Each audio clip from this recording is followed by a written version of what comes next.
welcome to our, monthly session. Today we have two guest speakers. So the two topics or two areas that we're going to be covering will be Cosmos DB and Blazor. And for both, I think we have great speakers today. Why I think they're great? Because both of them, before in the prep calls that we did ask, can we focus on the more technical things? Can we focus on our views on these things? And as I say, that's always a good recipe for a good talk. So, yeah. This is the fourth of now our five meetups that we have planned. So next, we will still have one meetup next month. It will still be on Thursday, but we'll announce the details on meetup page as usual, and we'll publish on Discord. And we do all these meetups in preparation of OpenHack. So it will happen in early July. And actually, one of our guest speakers will share some of his kind of insights into what OpenHack is after his speech. But just so you can get a feel for what's upcoming and what it will mean to participate in OpenHack. And as one of the teasers, I want to mention that from Accenture's side, we are planning to compose something like a 2,000 euro prize fund for the event. So if you have been considering joining OpenHack or you kind of still want to join OpenHack, look out for the announcement. I think we're going to make it worth it. In any case, join us on Discord. Come participate in conversations. It's rather quiet there, but I do hope that it will change. I'll post the link to the Discord in the Q&A chat box in a moment. But that's it for my announcements today, and we can proceed. Ionas, the floor is yours. Thank you very much. So let me take over the screen sharing. Hopefully you can see my screen. So today we're going to be talking about Azure Cosmos DB. Azure Cosmos DB is one of the products that I look at, and I'm a senior cloud solution architect for the Central and Eastern Europe team in Microsoft, focusing more on data and AI. But for a number of years now, Cosmos DB has been very, very close to my heart, and I actually regularly engage with our partners. I'm looking at the partner ecosystem on developing solutions when it comes to Azure Cosmos DB. One of the things that I often hear is either performance issues or it's just too expensive, those types of comments, which usually have to do with people not thinking about the service correctly and not treating it correctly. So today we're essentially going to talk a little bit about Cosmos DB in general, like 2 or 3 minutes, just for those that maybe are not aware of the service itself. And then we're going to go a bit deeper, actually, and look at some best practices, essentially, on how to get the best performance out of a very, very performant database service that we have on Azure. So with that, let me just start over with what is Cosmos DB, kind of level setting everyone's expectations and what is this thing that we're going to be talking about. So Azure Cosmos DB is a database as a service offering that Microsoft has on Azure. Okay, now this is a distributed database and specifically a NoSQL database. So this is not your regular relational store. This is not MySQL. This is not Postgres, not Microsoft SQL. This is a NoSQL data store.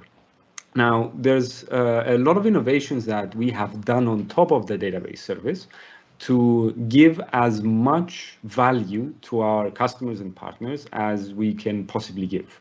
One of those is the fact that the database itself is multimodal. So you can actually talk with different APIs essentially to the same backend. Okay, so not a lot changes based on the API that you select, but what changes is the on-the-wire protocol that you will talk to the backend database itself. So just to call them out a bit, we have etcd, which is the backend that Kubernetes uses. We have the table API, which is a key value pair data store format. Cassandra API, MongoDB API, Gremlin for Graph, and the main one that we have, which this is, let's say, the Microsoft flavor for NoSQL, is what we call the Core API, or what we used to call the SQL API. Now, all of these, as I said, it's on-the-wire compatibility. So this means if I already have a MongoDB, an application that talks to MongoDB database, I can deploy an Azure Cosmos DB database with the MongoDB API, use exactly the same driver, change nothing in my code, and it should work. There are some limitations and some caveats. They are clearly documented. But from my experience, 95% to 99% of the surface of the application of the code of an application just works. Okay, so something to keep in mind. Same thing happens with the other APIs. You just simply use the driver that you're already using that's compatible with that API, and you're off and running. Now, what we'll be focusing today is cross API. So it doesn't really matter which one of these you're using. The same type of considerations need to be taken in all of these. Now, just some very, very key features about Cosmos DB, because it's not just a NoSQL database. It's a highly geo-distributed database. So literally, you can just point and click on a map and say that I want a replica of my Cosmos DB database deployed in that data center. And Cosmos DB is actually what we call a Ring 0 service. So this means anywhere that Microsoft has presence with an Azure data center, there is the possibility to deploy a Cosmos DB instance in that data center. It has elastic scale of both throughput and storage. So compute and storage is completely separated between them. If you need more compute, you can get it without scaling storage. If you need more storage, you can get it without really scaling throughput. Some is needed, but it's not a linear relationship. We also have guaranteed low latency at the 99th percentile. Now, what does this mean? We give an SLA for the service itself, of course, from a high availability perspective, but we also give an SLA on how quickly the service itself, the backend, responds on every read and every write. And at the 99th percentile, we actually give an SLA of, if I'm not mistaken with the latest numbers, around 10 milliseconds for reads and 15 milliseconds for writes as a monetary guarantee. Okay, this is what an SLA is. Because it's a distributed database, one of the things that we want to help our partners and customers is define how that distribution happens. And this comes down to the consistency model itself. So we have 5 well-defined consistency models that allow you to go from strong consistency to eventual consistency. And depending on the trade-offs that you want to make in your own application, you can go and select a general consistency model for the database itself, but you can also selectively change the consistency model for individual requests. And as I mentioned before, comprehensive SLAs. So this is basically the only marketing slide that I have, and the generic slide, let's say.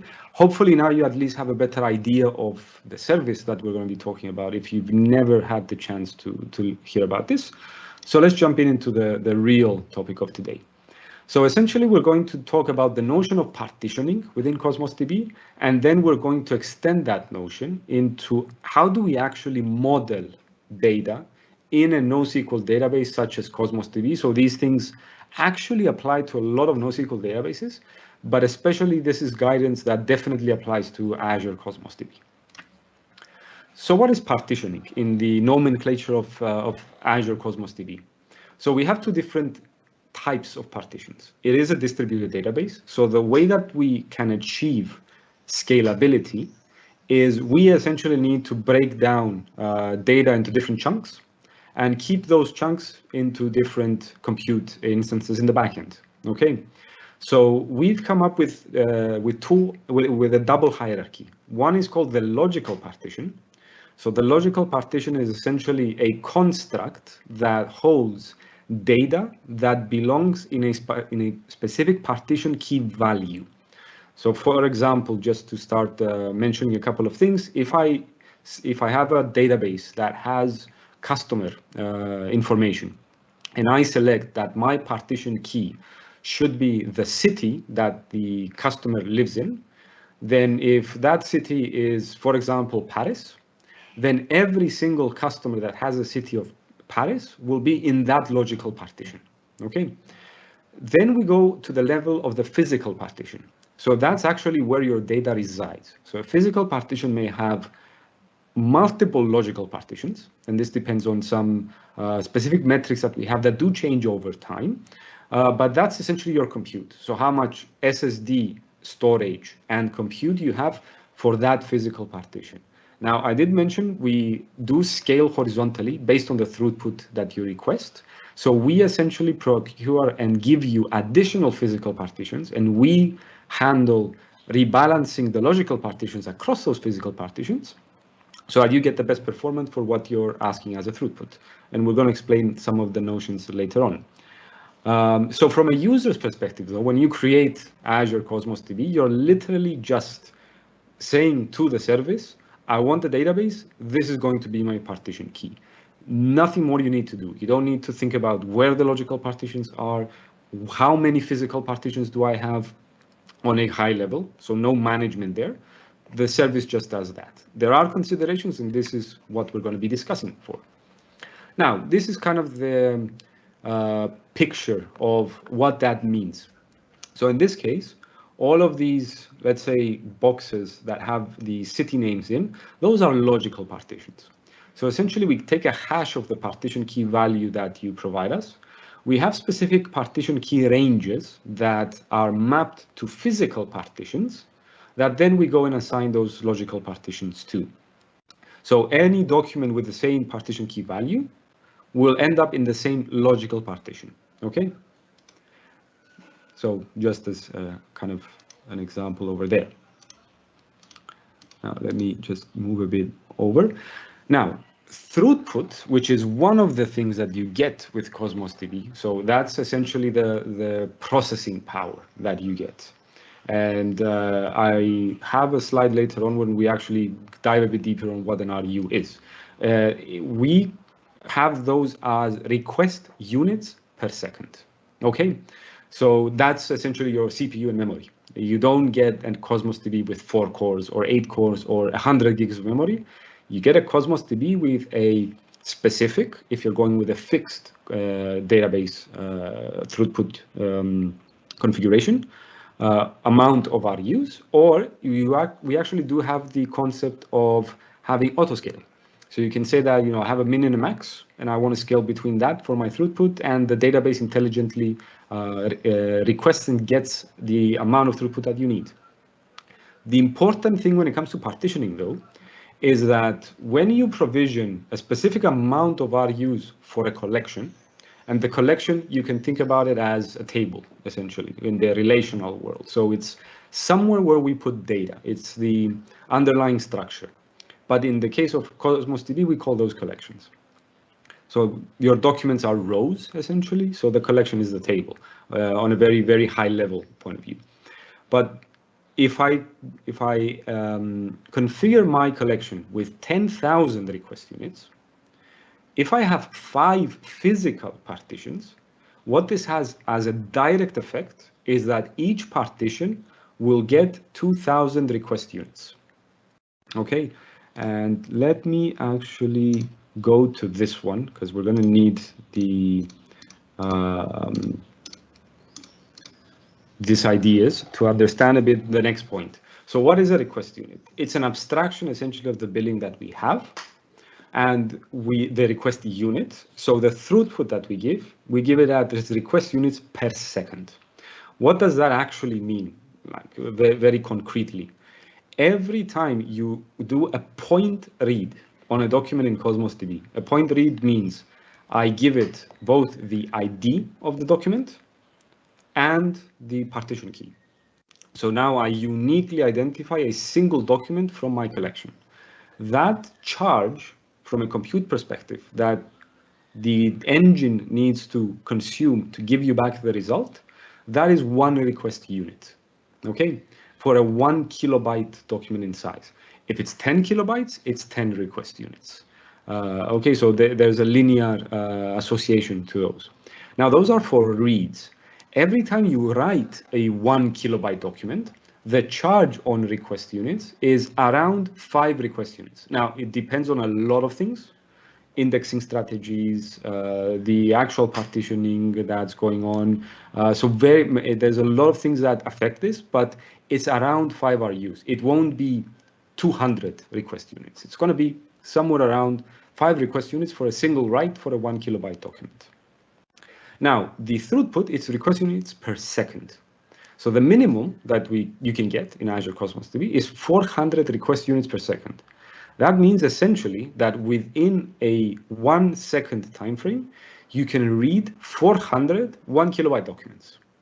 Now that's the minimum. We don't actually have a maximum. You can go as big as you want. It's going to be probably very expensive once you're in the hundreds of millions of RUs, because there is compute associated with that. But in general, there's no limit. And the same goes with storage. We don't have limits on storage. So the bigger you want to go, Cosmos DB can actually get. Now, the actual request unit that you will be charged on every operation that you do, again, this is kind of the general guidance, but it depends on the document size, the number of index fields, what type of indexes do we have, the consistency model itself, and if you're going to issue a query, so it's not a point read, it's actually a query. So if we look at SQL, and the core API actually has a SQL ANSI compatible language, if you just select star from the collection where this property equals this, and I'm going to order by that, and so on, that's a query, okay? So the request unit charge for the query is actually use case dependent, because it depends on a lot of conditions and a lot of things that you need to take into account. Do we have indexes? Is it a fan out query? And we're going to look at these things and so on. So there's no way for us to say beforehand, this is the charge for the query. But if you're using the SDKs and even the REST APIs, one of the really cool features of Cosmos DB is that in the response of the query itself, you're actually going to get the charge of the query that you issued. So this means you can start doing profiling on your actual application so that you can see, which query is costing me more than others, so that I can then go and do some sort of optimization on the query itself, or figure out, maybe I need to change my indexes and so on. So we try to be as transparent as possible to the end user so that the user knows exactly what they're getting. Now, let me just go back to this slide, actually. Now, where was the issue over in this slide now? Now, if you remember 10,000 RUs across 5 physical partitions, that means 2,000 RUs per partition. Now, one of the things that we're going to be talking about is how do we decide the partition key? And one of those things is distribution. We want the partition keys to be equally as possible distributed across the entire collection itself, because then you get into issues like hot partitions. So if the majority of my data has a partition key where the city is Seattle, so 90%, for example, then that means that I need a lot of request units because my data is basically focused on that city. So most of my queries are on that city. But now I'm actually paying for 10,000 RUs, but I'm only using 2,000 because the partition is in here. So the extra 8,000 RUs, which are in the different partitions, basically we're never using that capacity. So it's extremely important to make sure that the distribution of our data aligns essentially with the usage that we will have of the database. And the key focus is focus on the queries that you will be issuing from your application. You need to optimize for queries. Read queries, not writes that much. Writes are usually a fixed cost, and you can account for that. Reads, not so much, because it depends on a lot of things. Okay. Now, moving a bit along, just to explain another concept of Cosmos DB. So what happens when a partition fills? Because we do have some limits. So a logical partition has a limit of 20 gigabytes in size. So the data within a single logical partition is 20 gigabytes. So I can't have more data in the Seattle partition than 20 gigabytes. A physical partition has a limit of 50 gigabytes. These change over time, okay? So look at the documentation every time you're trying to decide about this thing.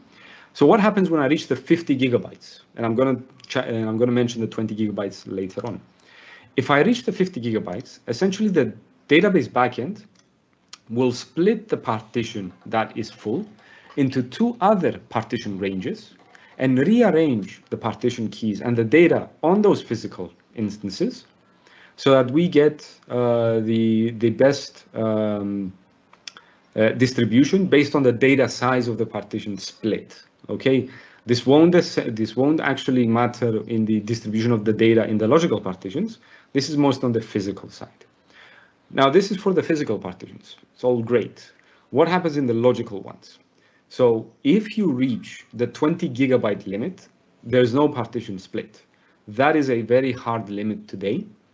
So you need to be very conscious when you're designing your solution that you either have less data, definitely less data than 20 gigabytes per partition, or you have a strategy on what will happen when I fill that logical partition. That might be with versioning, for example. When I reach 20 gigabytes, okay, that's V1 of that partition key data. Now I'm going to create a new logical partition with the same partition key, but I'm going to append V2. So now I have two partitions, essentially, that I need to check my data. It's not a very elegant solution, but it's the solution of need, essentially. I need to do that. I don't have a choice. So that's why design matters far ahead in time. Now, this is kind of the idea of what we refer to as, hot versus cold physical partitions. So there's an abstract storage or throughput threshold, okay? That's either based on, I have 5 physical partitions, I have 10,000 RUs on the database collection itself. So now this partition can only consume 2,000 RUs. So if my queries have as a result this maxing out on RUs, it can't actually use anything else. So it's going to start giving you errors, HTTP errors, essentially. I think it's 412s, if I remember correctly, that I can't execute any more queries on this partition. Okay, now the SDKs themselves actually have retry logic in it. So if you're going through the SDK of Azure Cosmos DB, you can rely on the SDK itself to retry after a couple of seconds. Because remember, throughput is in seconds. So you get 2,000 1 second, you get another 2,000 the next second. They don't accumulate over time, so it's you use them or lose them essentially, but you do get a new batch every second. So maybe if we retry the query in a second or two, then it's okay, and you won't get an error. The SDK will handle that. Now, storage could actually also pay a premium here, because if your logical partition reaches 20 gigabytes, you're going to start getting hard errors that, I can't add any more data into this partition. It's 20 gigabytes, it's full. Okay, so keep the concept of hot partitions in mind. And these things are actually exposed into the metrics blade of your Cosmos DB account in the Azure portal. So you can see all of these things on each collection, etc., and make those decisions. Now, when you decide on the partition key, you need to be very, very particular on, do I have any cross-partition queries? Okay, and how are those cross-partition queries handled within the application, and how the backend is going to handle them? Now, you can either do cross-partition queries server-side or client-side, okay? When you do them client-side, it's not very elegant. You need to bring data from a lot of partitions, and then in application logic, essentially, kind of put them together so that you can present them to your end user, essentially. But if you leave it to the backend, cross-partition queries essentially means that Cosmos DB, to get your data, needs to go and query every single logical partition. Every time it does that, you actually get a charge for it, even if there's no data into it, because it needs to go and look into the logical partition. Do I have this? No? Okay, there's a charge. It's a small one, but it's a charge. And it has to wait for all partitions to return until the query is done. So you actually get more latency. So bigger RU charges and a bigger latency, okay? Now, it's not always a bad thing. If you have relevant data to return, it's perfectly acceptable. One thing that I would ask, though, you can use cross-partition queries, but please don't make that your regular query, okay? So you can use them sparingly, that will make your life from a cost perspective and a performance perspective much, much easier.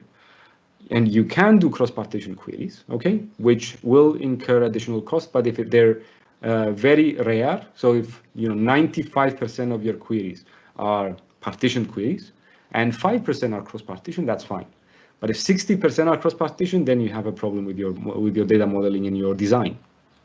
Now, as I said, every blind query, which is essentially a cross-partition query, will be charged 1 RU even if we don't have any relevant data. So keep in mind that this is something quite critical for you to think about when designing the database. Now, we also need to think about it from a hot partition perspective. If I have 10,000 fan-out queries, so cross-partition queries, in a second, every single partition will be hot because I'm going to essentially be maxing out the RUs of every single physical partition. And in this case, let's say, for example, it's a vehicle database. It's partitioned by the model name. So, Audi or Mercedes or BMW or whatnot. But the query that I'm giving is, select star from car, where the year is 2015. So I didn't add the model name into the query.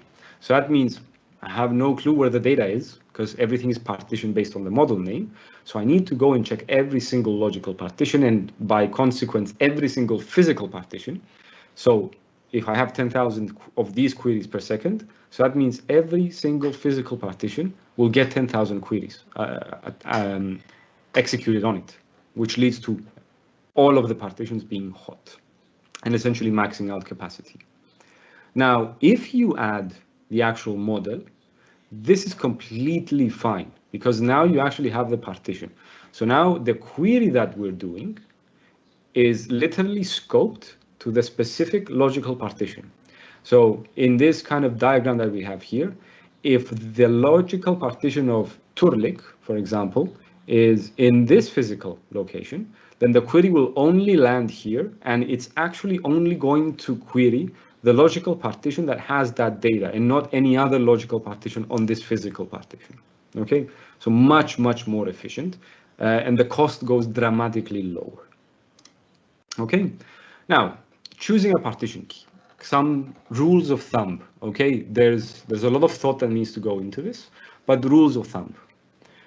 It should evenly distribute your requests. So thinking about the queries that you're going to be doing. Are they point queries? Are they fan-out queries? What is the one thing that I can put that will be in every single query? Okay, that's kind of the way that I like to address it with the partners I'm working with.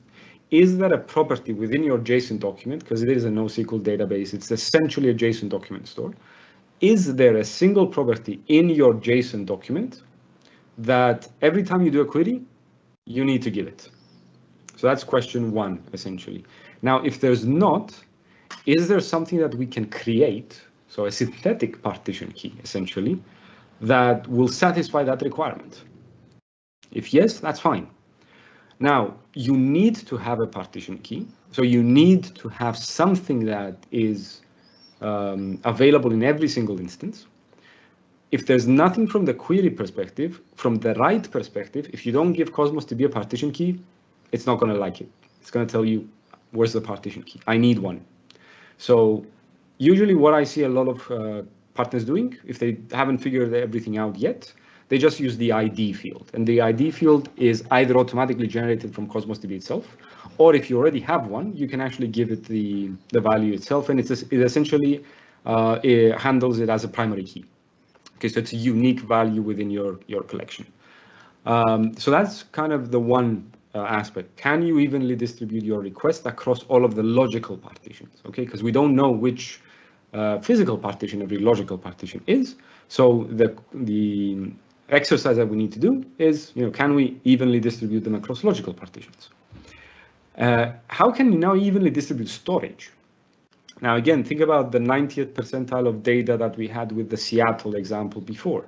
If most of my data is in a single logical partition, then by definition, probably most of my queries are going to go against that logical partition.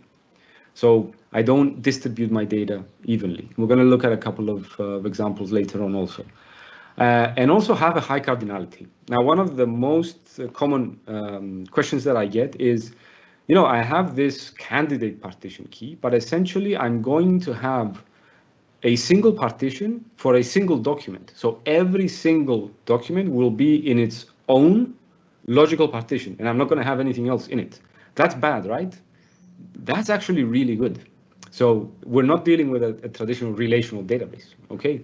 In Cosmos DB, having one document per partition is actually a perfectly good scenario, because that means every read that you do when you give it a partition key, it's going to be a point query, so you get the least amount of our use charged. So that's actually a very, very good scenario. In general, high cardinality. Okay, it doesn't need to be single document per partition, but high cardinality. And as I said, each partition can grow up to 20 gigabyte logical and 50 gigabytes in physical size. And this changes over time. If I did this a year ago, physical was also 20 gigabytes. Now it's 50. So there's another few areas to consider about queries. We already touched about a couple of these things, but just reiterating them. Queries that are scoped to a single partition will consume fewer RUs than queries that must fan out. Okay, and again, the logic is: do I know where my data is? Like, can I tell Cosmos DB where to go and find my data? If I give it a partition key, Cosmos DB knows. If I don't, I need to check every single one of them. If there's no partition key in the query, that's by definition a fan out. Okay, and that's actually a very bad thing to do unless there's literally no other way to do it. And if that's the case, those queries should happen very, very infrequently. And there's the concept of transactions in Cosmos DB, and we're not going to go into it today because it requires an additional 1 hour to kind of go through a lot of the concepts of Cosmos DB. When you have transactions and they will span multiple documents, those transactions need to be scoped within a partition itself. So this is another consideration. If you're going to actually require transactional logic across multiple documents, make sure that your partitioning strategy accounts for this. So every single of those documents will be in the same partition itself. So as an example scenario, just to see visually what this means. So I've got the Contoso connected car. It's a vehicle telematics company. Okay, so IoT scenario. I'm getting a bunch of data from my cars and so on, and I need to figure out how to partition data into Cosmos DB, because based on the throughput and the high transactional nature of Cosmos DB itself, it's the perfect candidate for something like IoT. So I want to use it. How do I partition things? So I could do by vehicle model, by the current time, by the device ID, and I can do a composite key, for example, device ID and current time. So what happens when I select each one? So let's do the vehicle model. So if we look at the storage distribution, one particular model might be sold more than the others. So from a storage perspective, I'm going to have more things coming up from the IoT devices of those models of cars than others. So now storage is skewed, essentially. I don't have an even distribution.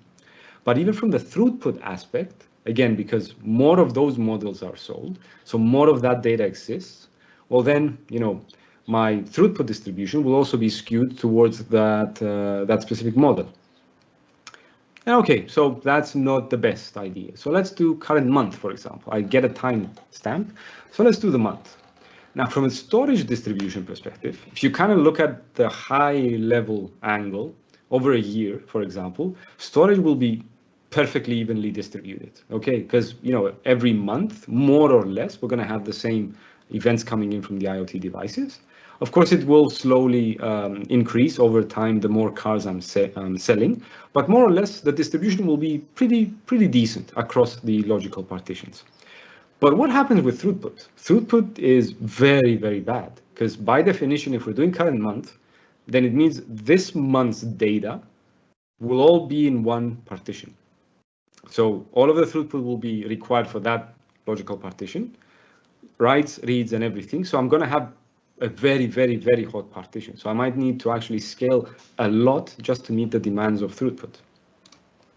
So, okay, let's try something different. let's try the device ID. So, okay, so every device has a unique number. So can I do that? So if we look at storage distribution, that actually kind of makes sense, because a car actually has more or less the same IoT devices than any other car or other model. Okay, so more or less every single device ID itself will have will have an even distribution when it comes to storage. Throughput, more or less exactly the same. Like if I want to query something from a specific device, I know the device, I know the car, I know the ID of the car, so I can do it. Now the problem here, though, is okay. So what if I want to get the data of a specific model? Well, now it's a fan-out query. Okay. What if I want to get data from a specific date? Well, now it's a fan-out query. So what can I do more? So this is where composite keys come in. So how can I actually partition my data in a way that helps most of my queries? So if my query, for example, needs to be for a specific device for a specific month, I can do a composite key based on that data and have that partitioning strategy. So you get really even storage distribution. And even though the throughput distribution might be skewed a bit, okay, it's much more evenly distributed, at least based on the previous example that we saw before, okay, where it was simply one partition getting hit every single time. So the idea behind these examples is you actually need to really put some thought into your partitioning strategy. Some best practices, okay? So avoid hot partitions. So distribute everything that you can, request and storage volume. The partitions key scope for multi-record transaction and queries. What can you do to start, okay? Because there's no calculator. So we can just ballpark the scale needs, okay? So, sniff test. Like I'm going to be doing 10,000 queries per second. 9,000 of them are going to be reads. Most of my documents are going to be less than 1 kilobyte per second. 1,000 will be writes. So I'm probably going to need around 15,000 to 20,000 RUs. And start there. Then understand the workload. So now you start monitoring, essentially. So let it run for a month and see what happens. Do you get any hot partitions? Do you get any throughput limitations and so on? And you can even go with autoscale in the beginning and then migrate over to provisioned throughput databases. Okay, so there are a bunch of options, but essentially don't be afraid to start, but start while you have thought about a couple of things. Don't just start treating Cosmos DB as a relational database, because based on my experience, everyone that did that, it didn't look good in the end. Okay, there were a lot of problems, throughput, storage, cost, everything. It was quite a mess. Okay, so really put some thought into how you're going to model things. So essentially build a POC and never be afraid to use a lot of partition keys. So the cardinality, it's okay for it to be extremely high. Not a problem at all. More partition keys, better scalability, essentially. Now, a common question that I get from a lot of people is, what happens if I need to change my partition key?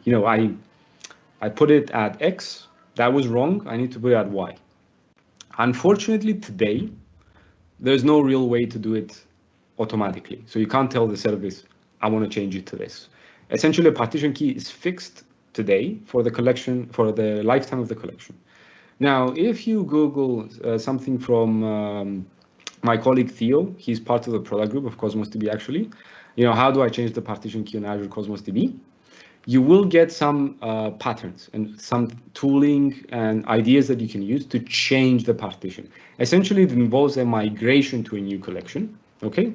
But there are some tactics that you can use to make that happen in a fluid manner and no downtime and so on, okay? Let me quickly do a quick check on any questions that might be coming in. Nothing in, okay, great.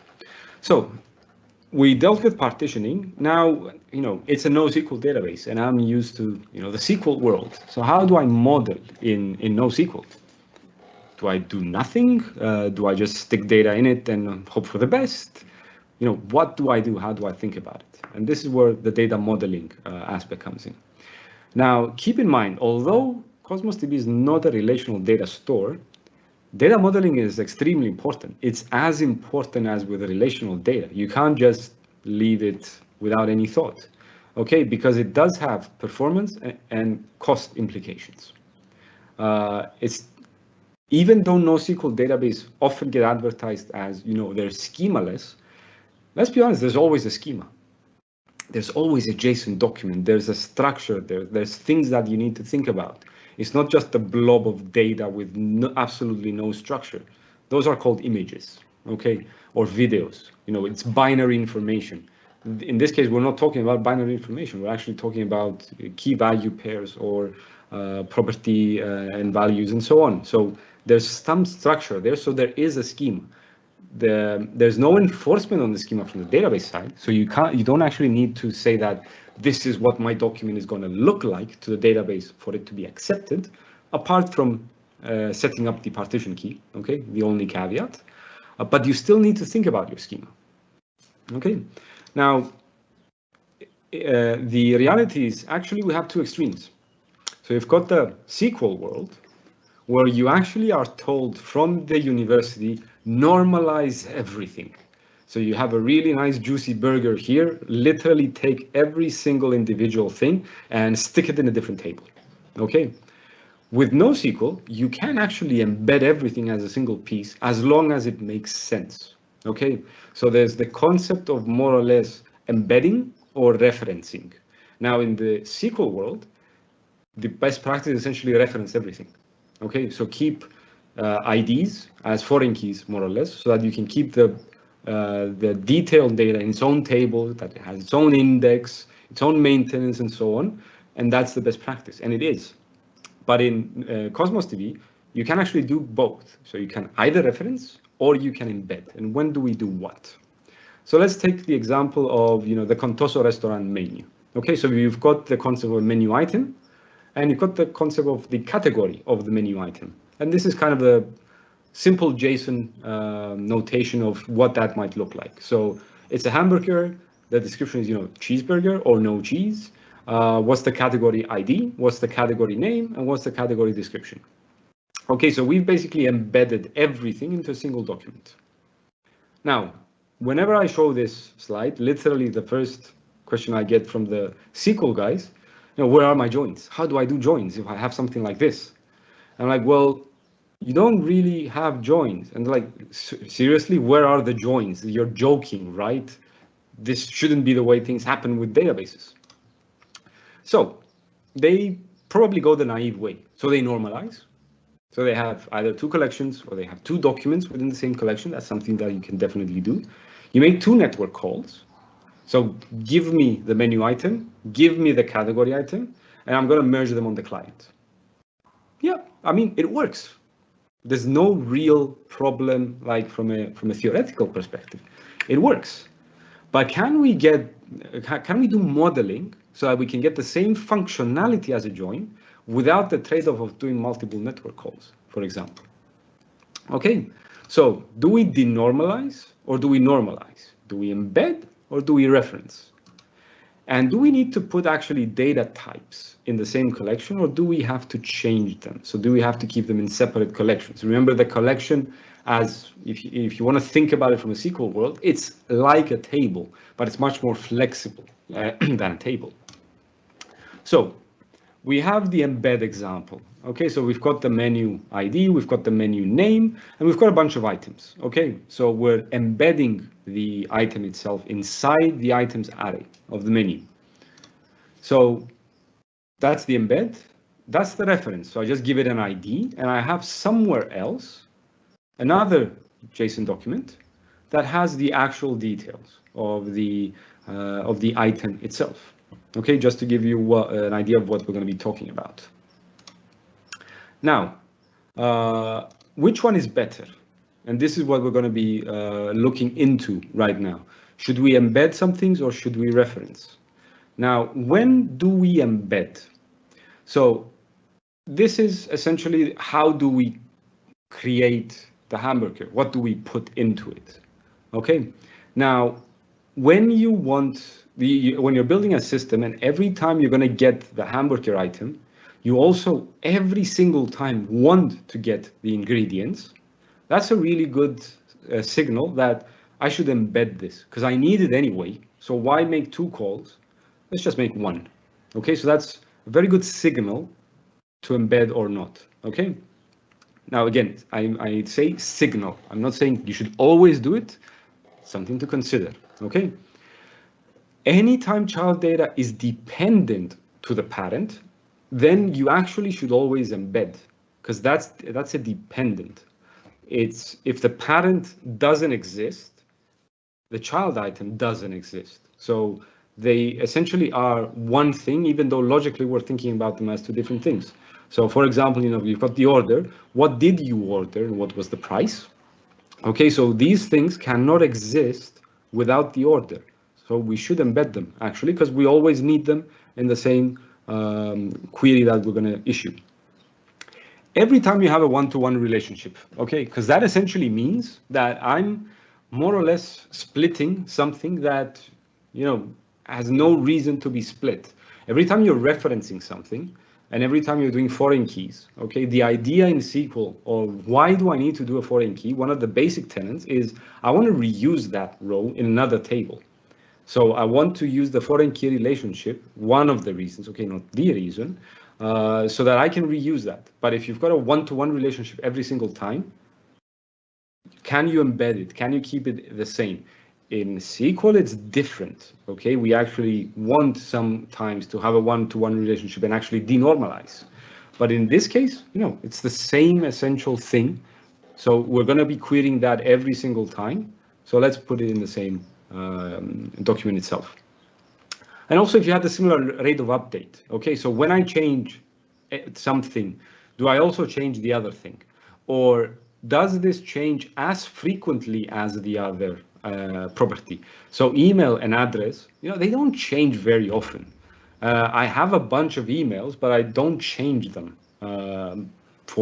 unless I have a really, really good reason, because that's my online identity in most cases.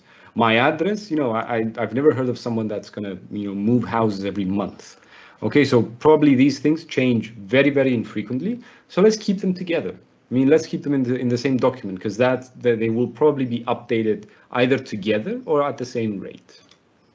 Okay, so this is kind of the summary of what we discussed. Now, usually embedding provides better read performance, okay, because it's one call. I ask for it, I get it back. Okay, I don't need to make a second call. But you should minimize the trade-off for the right performance, because think about a couple of things that we discussed before. The complexity and the size of the document actually matters for performance, how many request units you're going to be charged for. And there's also, and something that we're going to see in the reference, there's also a maximum value for how large a document can get.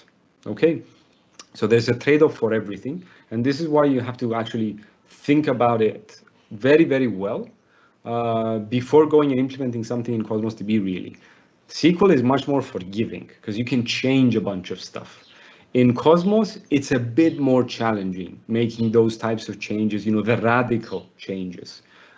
You can, of course, it is an NoSQL database, there's no associated schema, but then you need to think about, okay, versioning my documents so that I know what I'm getting back, so that my ORM understands the difference between this and that. So there's other application level side challenges that you need to consider. The database won't care, but it's going to be an overhead from the application level.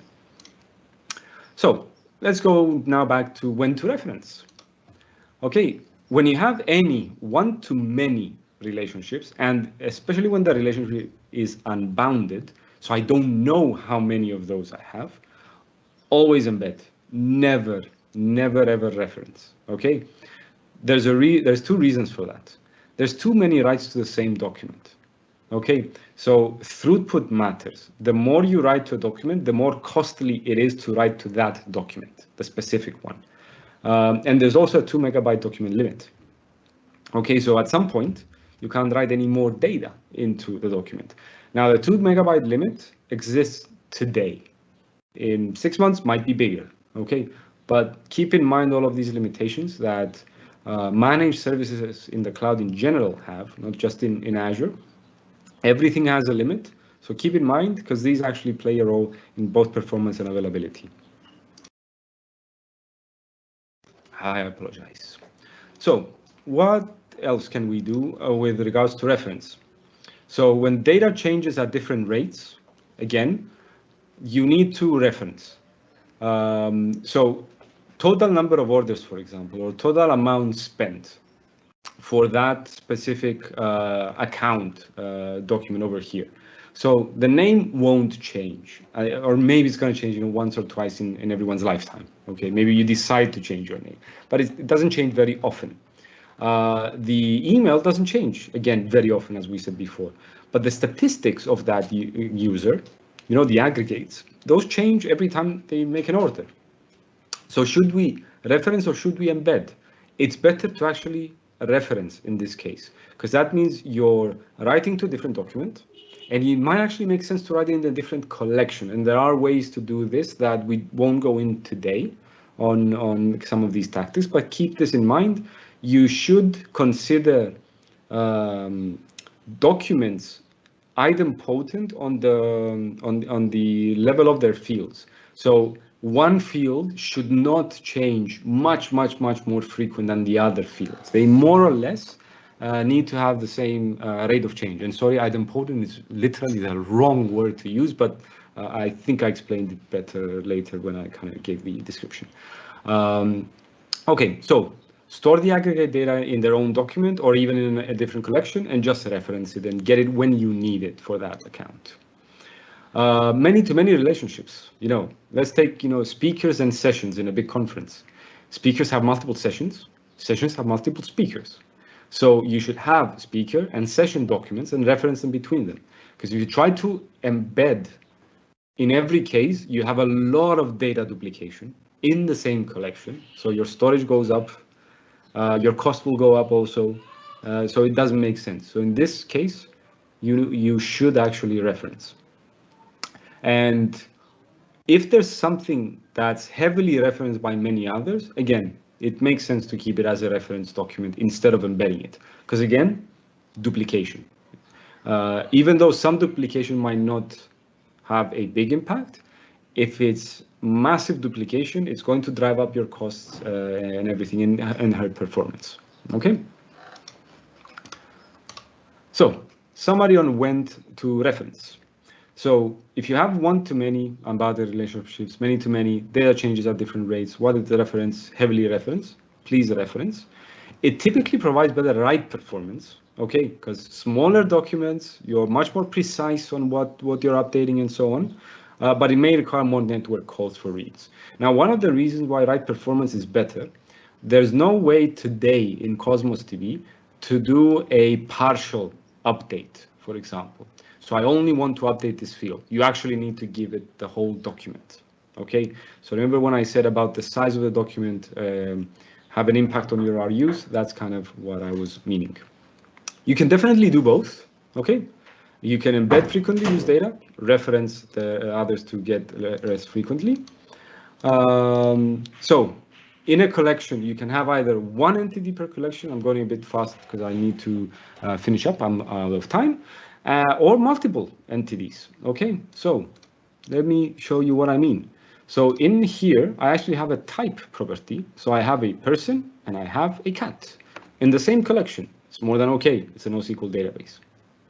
Okay, so I have some takeaways here on how you need to think about things. I have a bunch of resources. I will share the slides and with the organizers, and they will share it with you so that you can look at some labs and workshops. And there's a really nice Ignite session about data modeling and partitioning that goes a little bit better in depth with a much more structured example. So have fun with that. Thank you for your attention and attendance from my side. Closing, I'll actually share very briefly 1 minute about the OpenHack concept. Okay, now I had the chance to actually both attend OpenHacks as well as lead OpenHacks. So I was a technical lead in a couple of them. I was a coach in 2 or 3 of them, and I attended around 5 or 6 of them. And as you can see, I really love them because I keep doing them over and over again. It's an extremely nice way to learn. Okay, you get challenges. You have coaches that are not really there to help you finish them. Okay, they can give gentle hints, but they will definitely not guide you. You basically don't even get enough information to do what you're supposed to do. So there's a lot of investigation. There's a lot of looking through documentation, trying to figure out things, working as a team. It's excruciatingly hard at some points, but it makes it really, really, really nice when you actually manage to solve that challenge and go to the next one. And you need to solve the challenge to go to the next one. Okay, so my suggestion on what Yanis and team are going to be running, please attend. It's going to be an amazing experience if you've never done it. This is the feedback that we always get in every single open hack that we run. Everybody loves it. They get tired by the end, but they love the experience. So I would definitely suggest everybody that can join. Thank you from my side. Sorry for going a bit over. Hope you enjoy the rest of the meetup.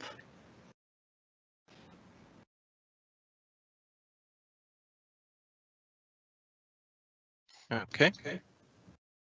Let's maybe wait if we still get a few questions from people, but I would suggest that everyone take let's say 3 minutes. So 5:07. Let's continue with the next speaker, Lucidio. But yeah, go grab a drink, stretch your legs. Sitting all day is not healthy for you. So at least a moment of respite between the different speakers. Tell me about it. It's my life, man. Remote working is hard to follow on all of us. Yes. Hopefully you guys can see that. So, can I start, Janice? Yeah, you're all good. Okay. So, hi, my name is Lucidio, and today we're going to be talking about Blazor. And a quick introduction on the agenda that we're going to be using here is first I'm going to briefly talk about Lucy who's this person that's talking with you, what we want to achieve with this talk, what we don't want to achieve, and essentially the main thing here is I'm going to be first talking a little bit about not so little bit, about the decision process that took my team to use Blazor, and then I'm going to go to code. First, a brief introduction about myself, Lucy Hu. My name is Lucidio Kuhn. I'm a principal engineering manager at Microsoft here in Redmond. I always hear something similar. Hey, your first name looks Italian, but your last name sounds German. What's going on here? Well, I'm not any of those. I'm from Brazil, and normally after I say that I'm Brazilian, people just like get kind of disappointed. But it's okay. I'm used to that. I have 36. I've been working for 36 years as a developer. I did over 100 projects, and I still code daily, even though I'm a engineering manager. The most important aspect about my work is not exactly me, but it's like the fact that I'm managing a team of ninjas, 7 ninjas. They have very strong back-end background, not so much on the front end. And I am not an expert on Blazor. No one is an expert on Blazor in my team. The idea here is let's see what a non-expert can do. So this is a tech talk. We're going to be talking about tech.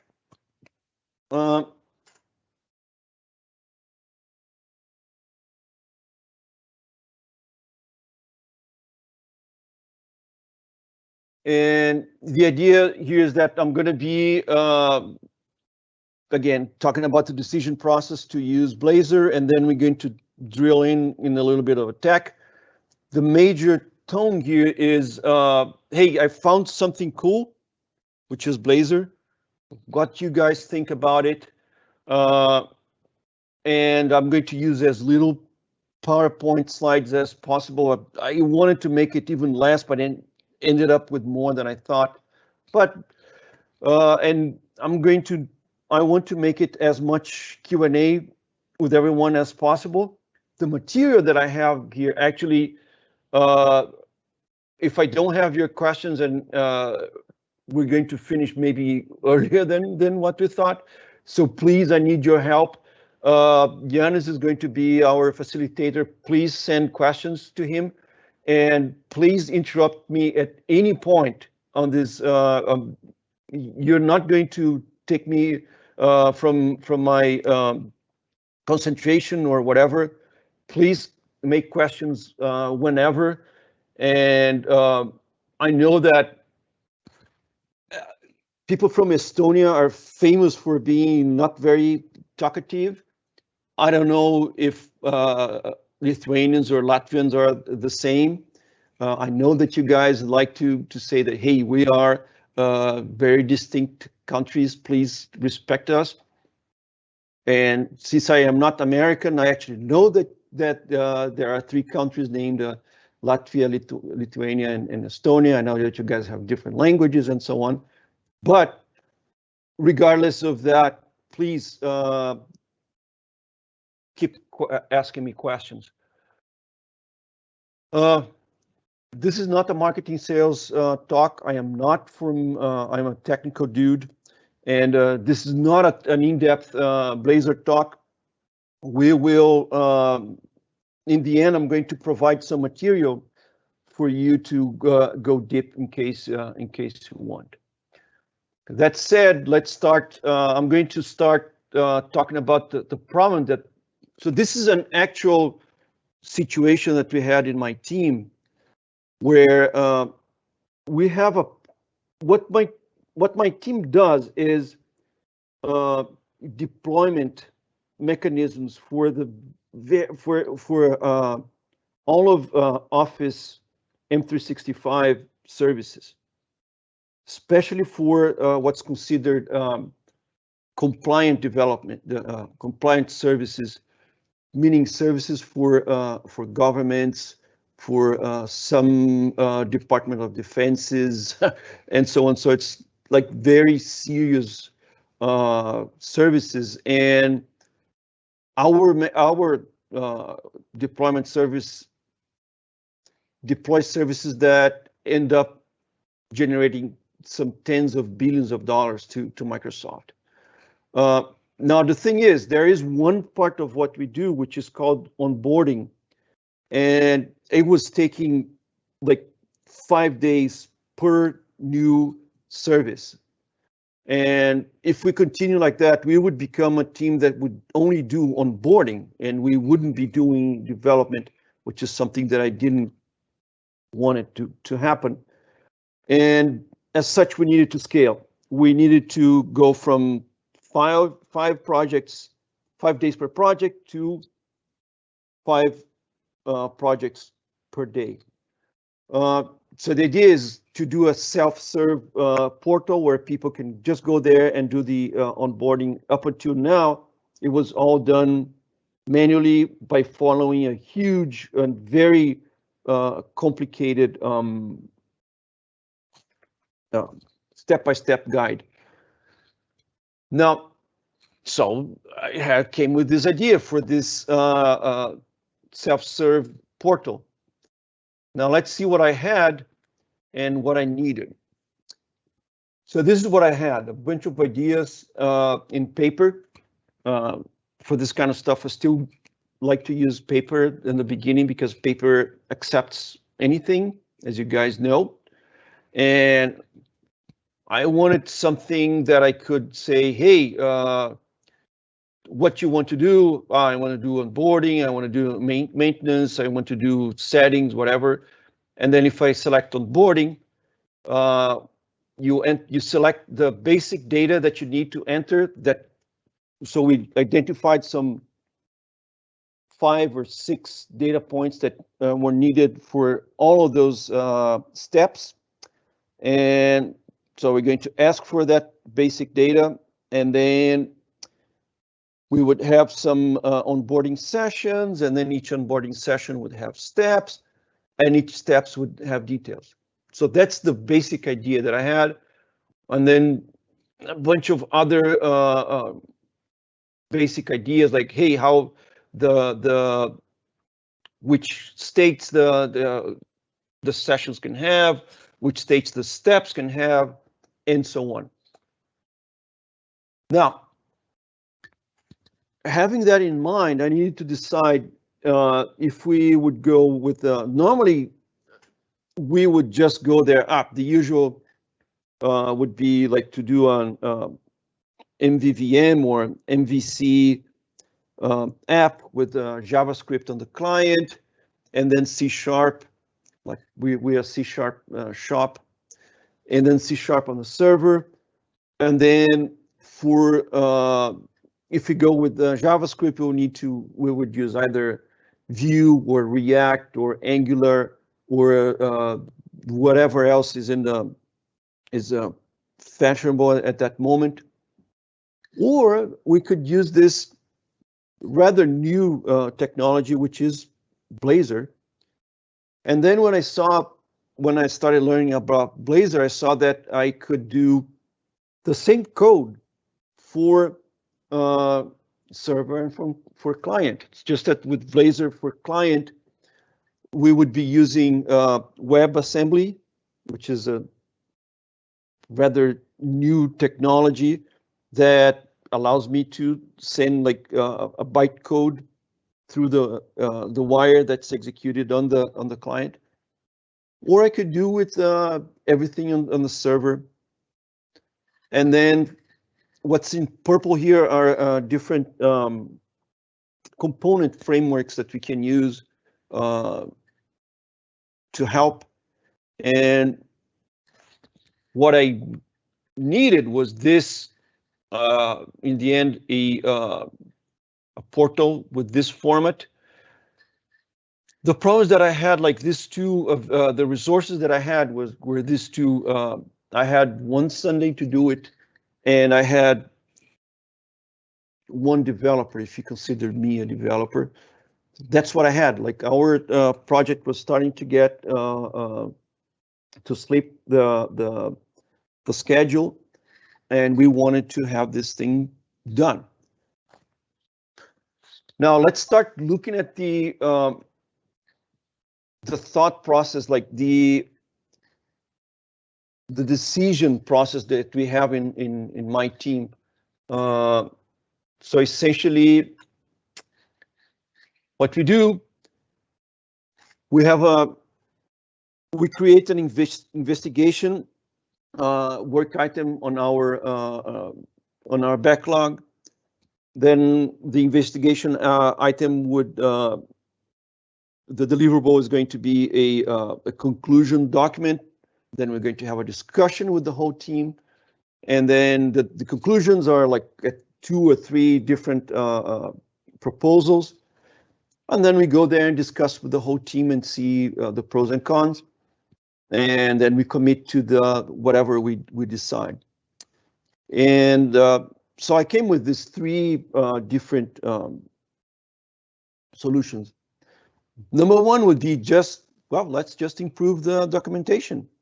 It's like things are going on like this until now. Why change? The usual stuff. That would mean less work, which is good.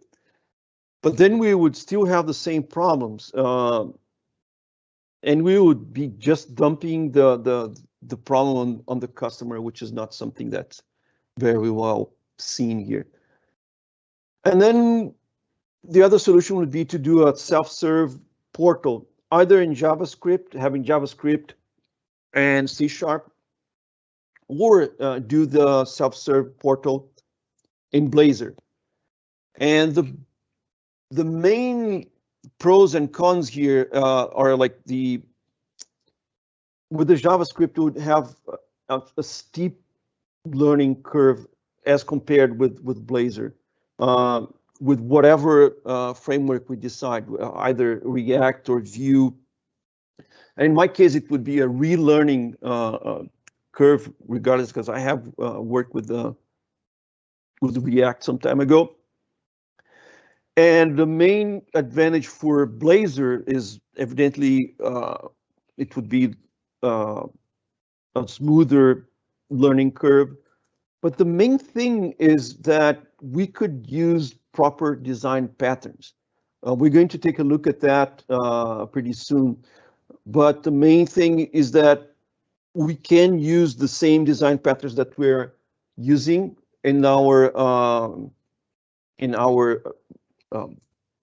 back end, not the same architectural patterns, which is something that we are going to touch, but the same design patterns. And we could use the solid framework, still use the same solid framework. And by using object orientation, code is significantly more maintainable. And we're going to be using the same client and server code. You see, so the main decision here also was about doing the code only server side or pushing code to the client side. Since we don't have so many requests and there isn't so much code to be executed in the client, we decided to do everything on the server.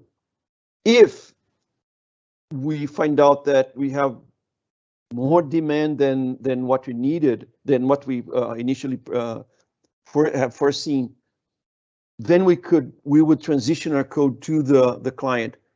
But with Blazor, it's the same code. It's just a matter of putting like the initialization on index.razor instead of host.cs.html. It's the same thing. So that was one more plus for using Blazor.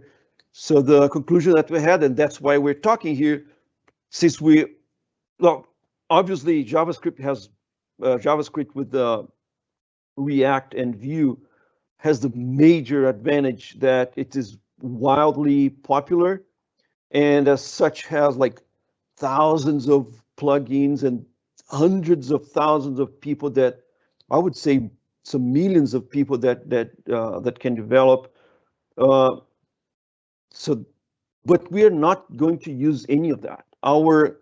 What we need to do, like from the very beginning, a known goal was any fancy or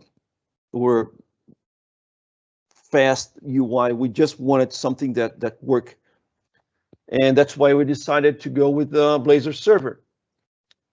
Now, this is the next slide. If no one asks anything, if people are going to be, it's like, let's see now. I'm going to talk about the problem with the status quo, the problem with the JavaScript, with REST and React, Angular, and or Vue, or whatever is the next fashionable framework for JavaScript. The main issue is that JavaScript as a language does not have interface. I'm not talking about a UI interface. I'm talking about proper interfaces that can be implemented by classes.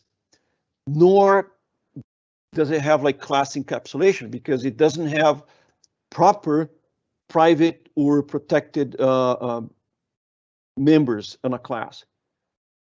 People use some conventions like putting a pound or a number on the name of a private member, but conventions are very easily circumvented, and even that so it means also that I need to worry about what's on the base class for me to do a derived class.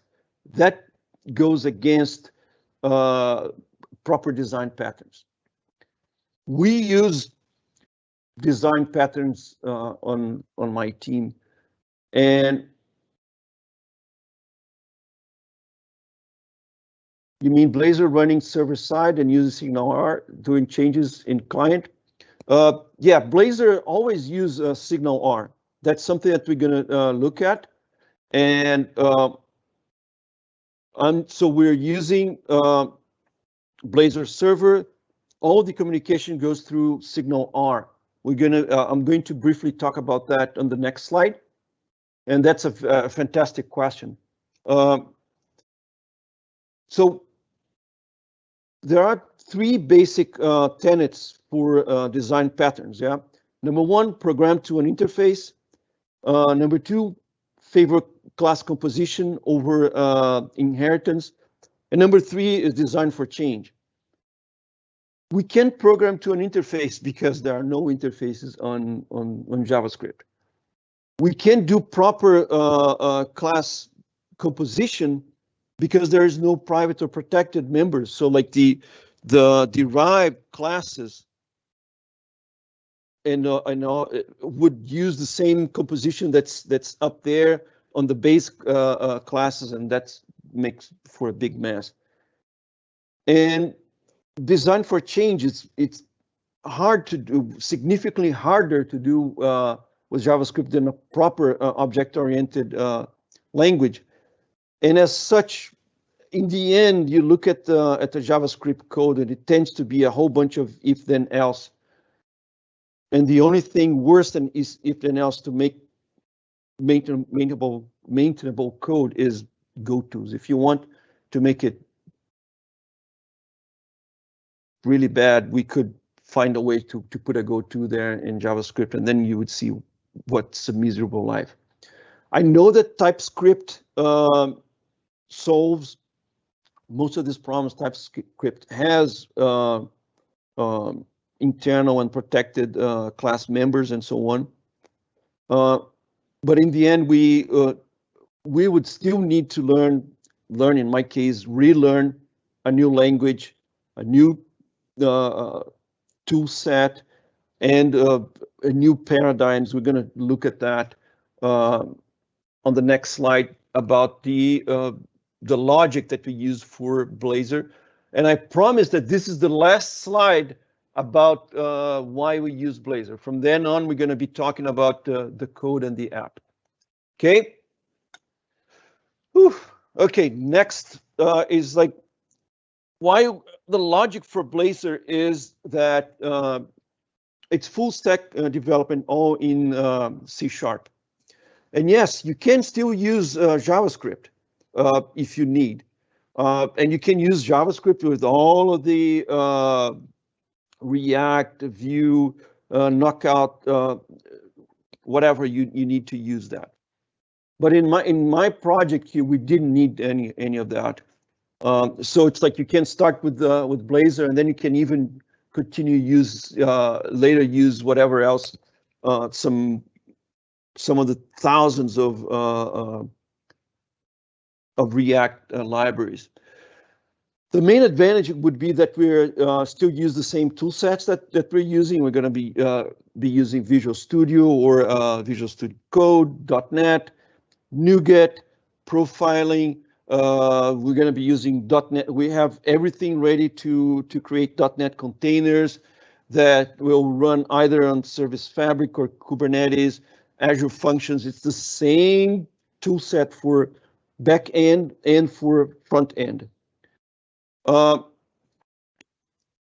We ended up using some one component library that took advantage of, we took advantage of that to create single page apps to address the question that we had before. The client server communication, it's significantly faster with significantly less network traffic because we're using Signal R. So what the difference between Blazor server and a regular Razor-based web app, ASP.NET app, is that Blazor actually pre-compiles the HTML on the server and then sends only the deltas between the current state on the client and what's the the new state on the server through SignalR. SignalR is a binary format, extremely efficient. While in we're used in normal either ASP.NET or Java or Node.js communication, it goes the traffic goes through JSON. Okay, it can be gzipped JSON, but it's still not as efficient because SignalR actually is it's only going to send the deltas between what's there in the server and the image there on the client. But for a developer that comes from the back end, there's still some different architectural patterns that need to be followed. Front end is different. It's like when we are working with back end, we're going to be using workflow or Saga, CQRS. While on the front end, we use MVC or MVVM. But you look in, for instance, in with Angular or with React, it ends up kind of forcing you to use MVC or MVVM. And you're going to see that in the project that I did, I didn't use any of that. I just made it very simple stuff. And evidently, you still need to have a basic knowledge of HTML and CSS, and especially the CSS part. That's where I suffered quite a lot because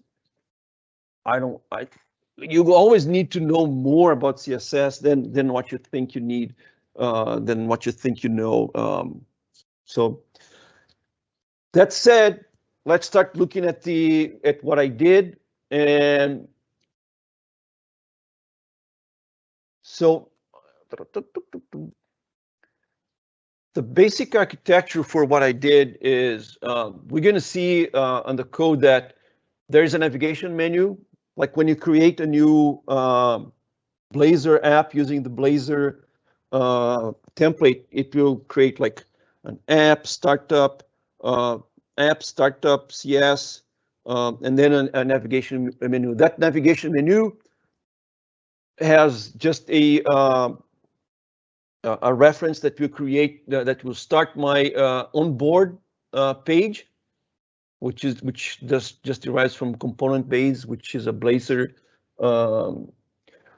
And the main thing is that it has all of the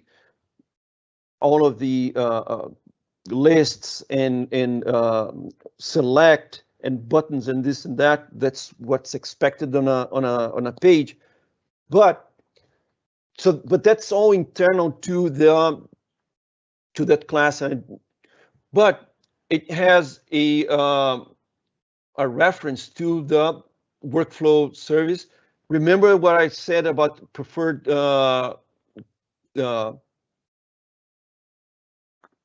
aggregation over inheritance.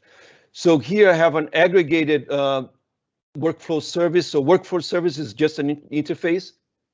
iWorkflow service, which has an iOnboarding session, which has, a workflow can have many onboarding session.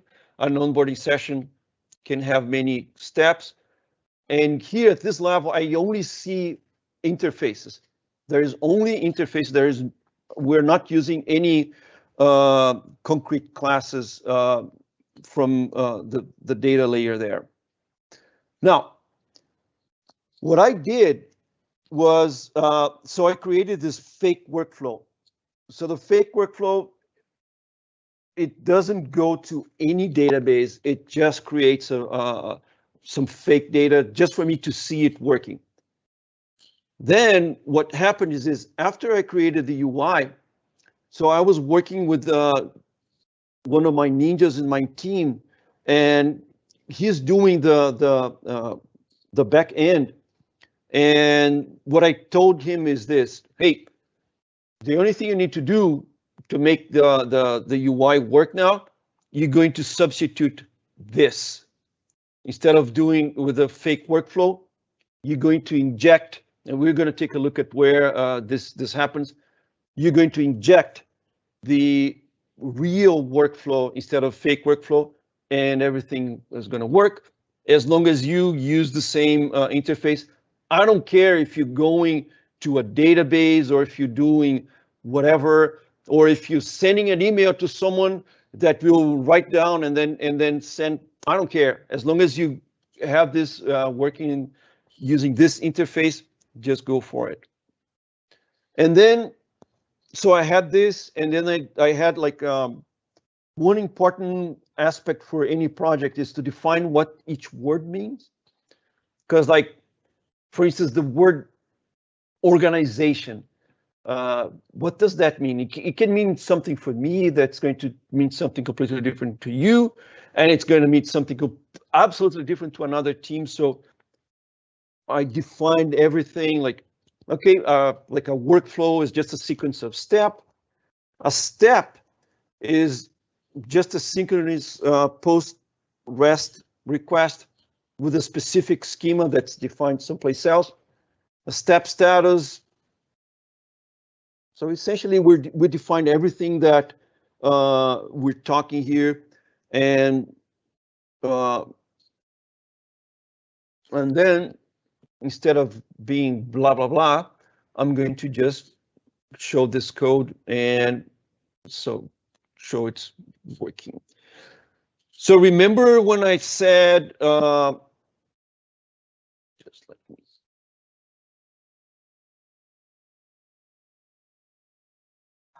Let's go back to this architecture here. Hopefully it's not too small. Okay.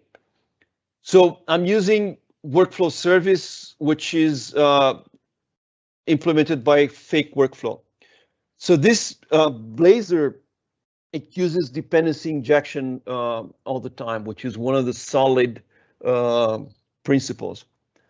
And here on startup, when you configure here, configure service, I say, hey, add singleton.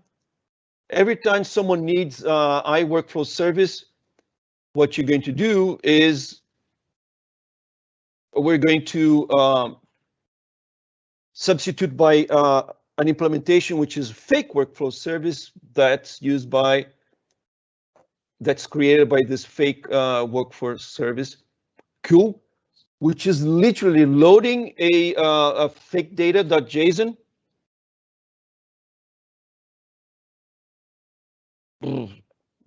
So this is my brilliant database. And that's it. Now, the fake workflow service evidently has some logic that we're going to look at that later, which is this dude here. But the only kind of smart thing that I did is that the properties for the interface, you see we have the property here, for instance, clouds. Okay. Now, clouds is, I put here with a JSON property named clouds.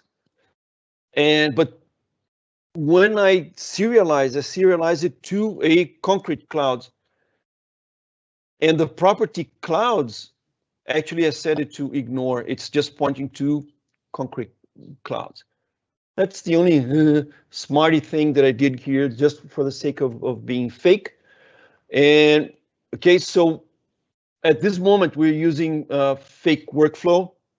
I'm not going to talk about the final with the final data, because since we're talking about some very sensitive clients here, I was required to actually, so this fake data here was actually data that I got from our database, but I removed, like, I made a JavaScript PowerShell script to replace the names here, and that's why you see the the organization names and the project names kind of weird.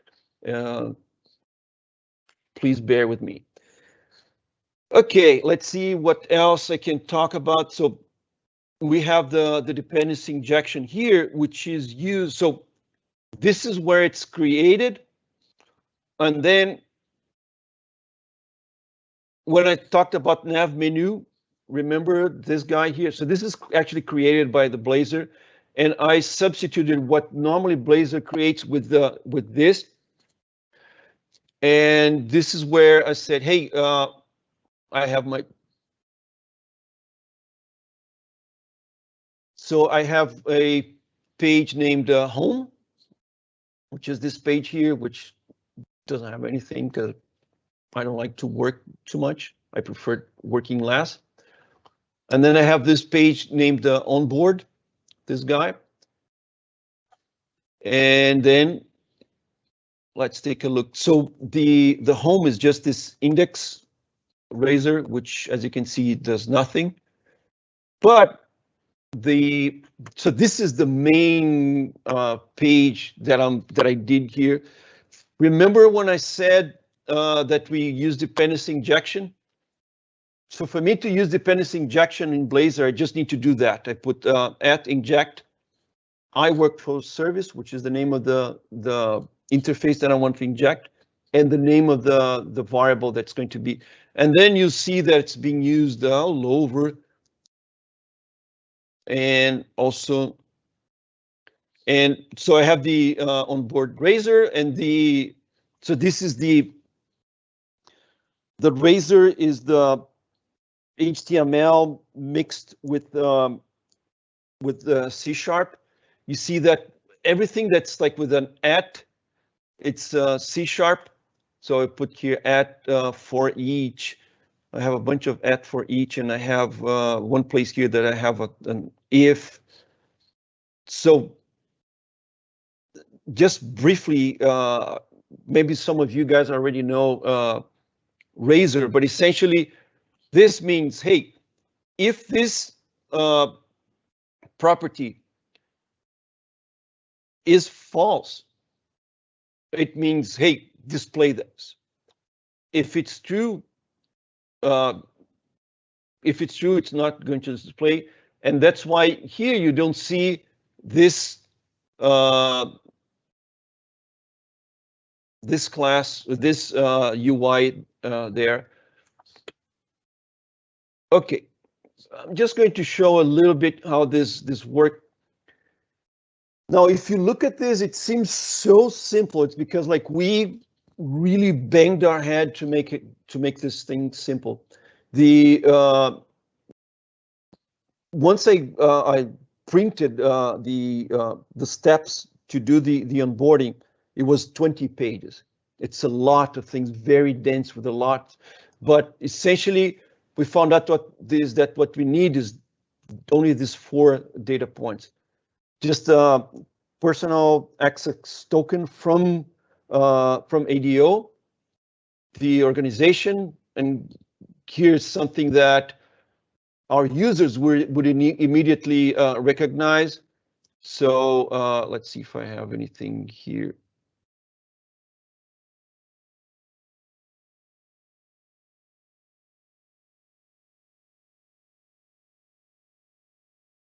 Okay, so for an organization, pseudo organization, Snowsite, I have the sessions that are going on. This one needs some data. This one is running. And if I click here, I'm going to show the steps that are going on. And if I click on the steps, I show the details. So again, going back to here on that if there, let's take a look at what is this step, continue, stop, disable. It's this. So we need to see if a current step was oops. Yeah, okay, so this is to show actually this panel. You see these 2 buttons here. So I can click cancel or continue. And then, yep.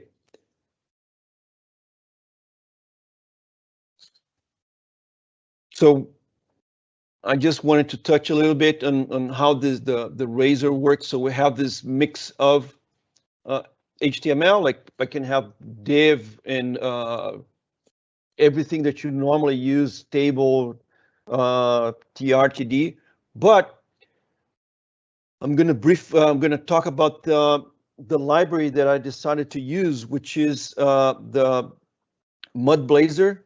Let's see if I have this.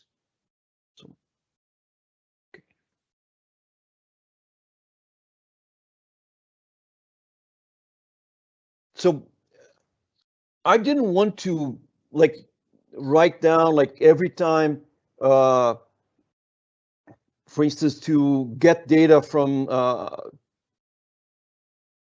for you to type in like this, yeah, for Pat. I just needed to do this.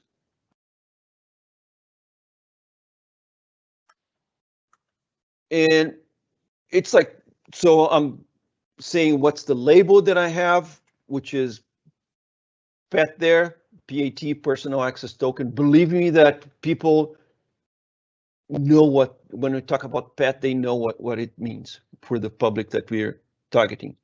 What's the style for this is outlined. So we have this line there.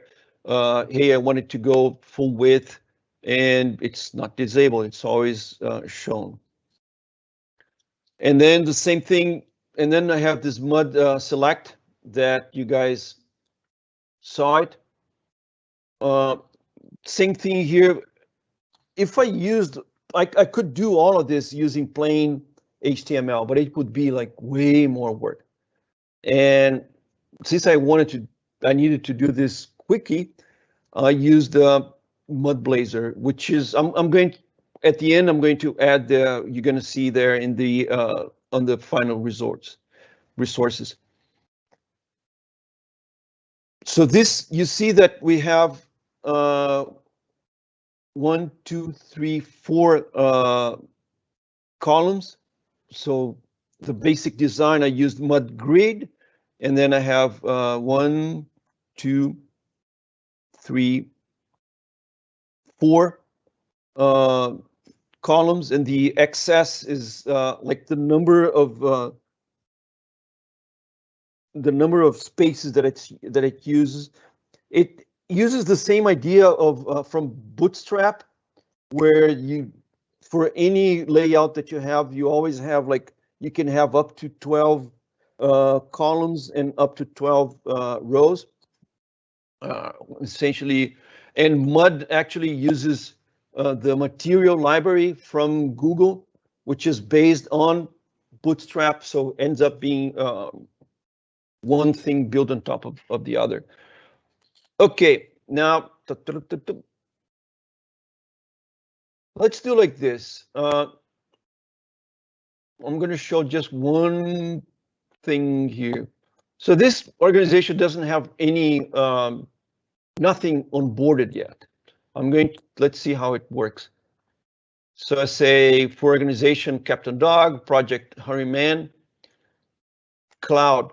So cloud is like a type of, because you can have like a government from a country, they don't want their data on a on the public Azure. They want to have their own instance of Azure. So that's the, so let's see, I want to make for a government, and then I'm going to start. You see that this is, I'm going to discuss later. So it was running, and then that step ran, and the tick here means that it was done. And then we have this icon. I'm not a designer, okay? Please don't throw eggs and tomatoes at me. So that tiny keyboard means, hey, you need to do something, Mr. User. And here it's like, okay, you need to follow these instructions. So this were the kind of, this instructions what we had like on that manual. We actually got that set of instructions and separated and put it in here. And this by itself already like make things significantly faster and more error proof. Let's say I come over here and I say cancel. You see the status goes by contamination from the steps to the session. It's like if this if it was interrupted, then the whole session got interrupted. Now let me try again, and I'm going to show you the code that does all of that. We come over here again. Come on. If I click continue, then it will switch to, and then it's running.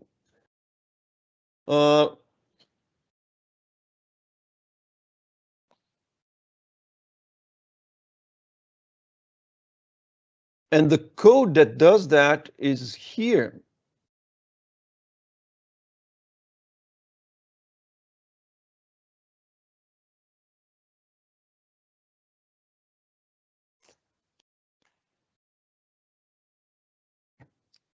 So this is the fake workflow, yeah? So what happens is when I click there and start, our code here actually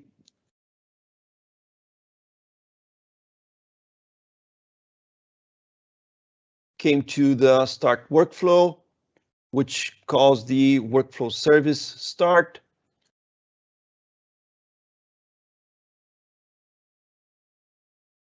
Which is this. Essentially, we're just storing some data there, cleaning. We're adding one more onboarding session, and then we're starting a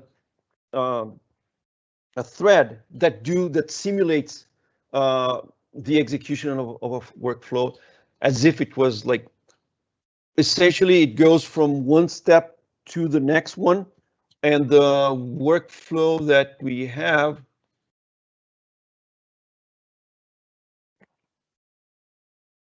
is just this. It's like we have this generate random steps. I created with this 1, 2, 3, 9 steps. And then I go one by one. I wait about between 1 second and 4 seconds between one step and the other.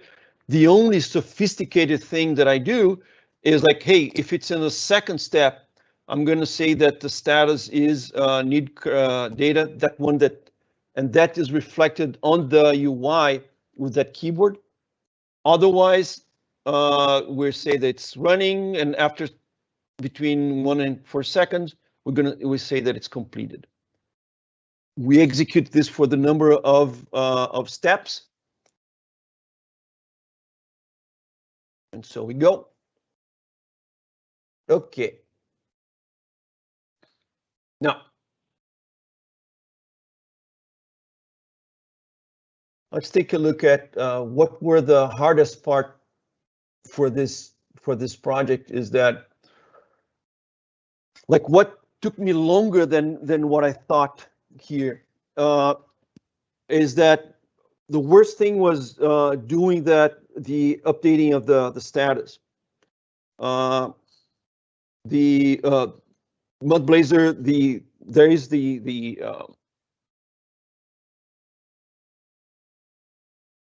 in theory, I could use just mud list item, but the mud list item it doesn't react to property changes the way that I needed. So what I did, I created a component derived from mud list item, which is called tracked mud list item, and it's not that much code. So I created that, and then I created a thread here on which inspects it just goes there and inspects, hey, did it change anything here? If it changed,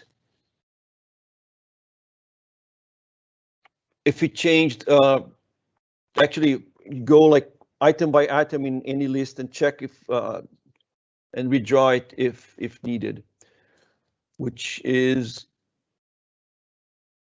this.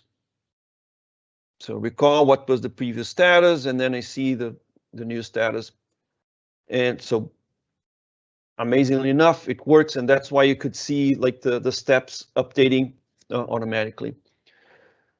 The other part that was that I suffered a lot is that like my knowledge of CSS was like subpar.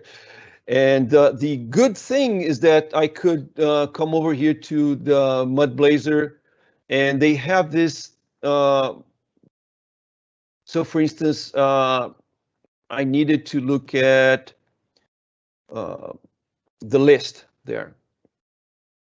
So I just came over here and I could see this, and then I can use this try where I can go there and muck with it here, and then quickly I could see the result on the other side. I use that quite a lot. The third aspect is that I got blocked twice because Razor did not like update its state when I did some changes, and then it uses internally some indexes, and so I found out that I need to close Visual Studio and then delete all the bin, obj, and .vs folders that are under the solution, and then I open Visual Studio again, and then things worked fine, amazingly enough. There are some the instructions to create a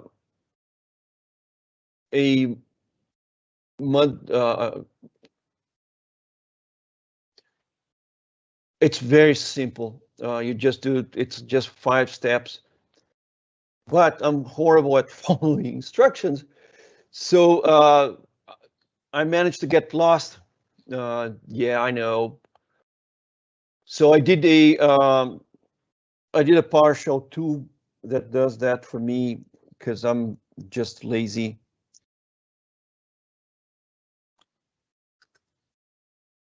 It just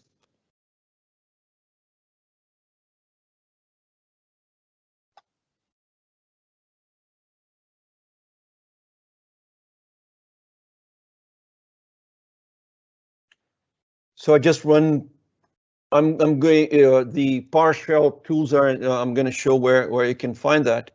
But essentially, what I need to do is I go to where I want to add a solution folder, and then I run it like that with the app name and what pages I wanted it to create, and then I just say go, and hopefully nothing bad happens here because you know.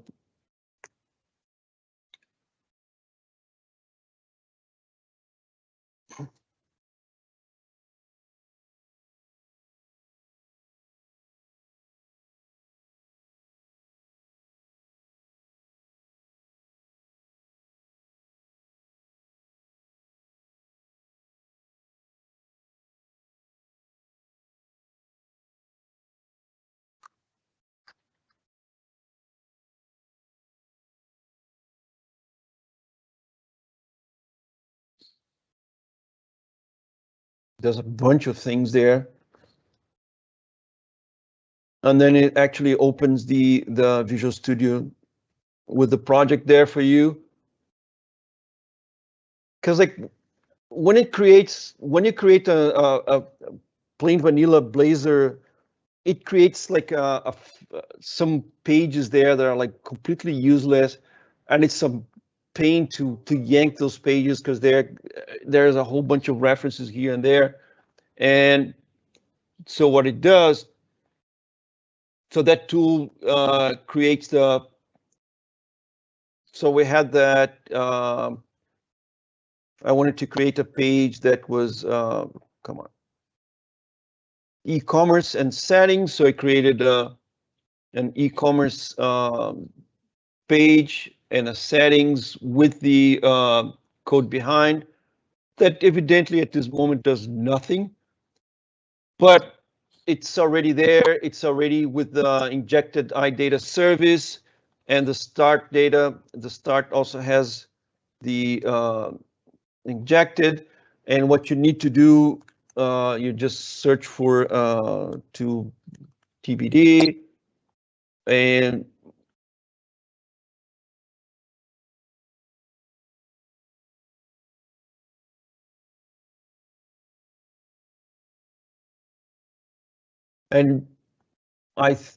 it even works from the first.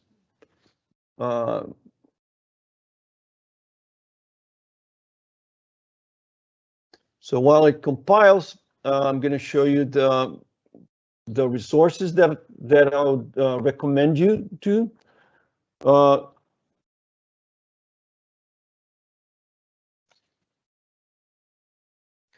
So for learning, you can start with the Microsoft site for Blazor. There is a very good site that's Blazor University. Plural site has two fantastic courses on, like you can start with the getting started, and then this is a more advanced. There are three free component libraries that I have used. The Blazor Fluent UI and the Mud Blazor are the best ones that I've seen. And then there are some two that are like that are commercial. One is from Telerik, and the other one is for Radzen. And those tools that I showed you guys that create this, for instance, that creates this this website, it's in this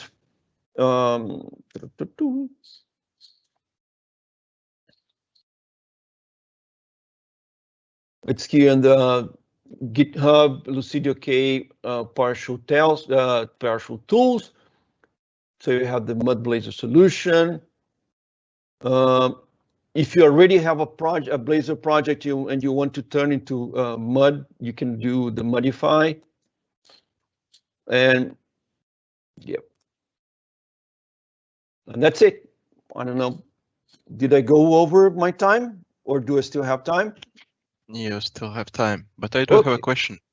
So the kind of use case that you showcased, well, how you used Razor, not Razor, but Blazor. Mm-hmm. So did you run into any situations where you kind of felt, well, this is something where I would need JavaScript, so what Blazor does is not quite, or some situations where kind of the fact that you're loading things from the server and doing those changes, that is limiting? For this project, no, not for this. I have on other projects that you needed, like that you have a proper designer that says, hey, we need this specific experience. There are two situations that I see that you need to do something with JavaScript and or client, talking about client code. Number one is when you need some specific type of presentation. Like there are some chart tools on React that are just like fantastic. That yeah, it's like there is no point for you to do something yourself if you can just get there. So this is number one. Number two is when your site has such a big traffic that you want to offload processing from your server into your client. You get, for instance, a proper e-commerce site. There is no point, like if you can just send, for instance, the options.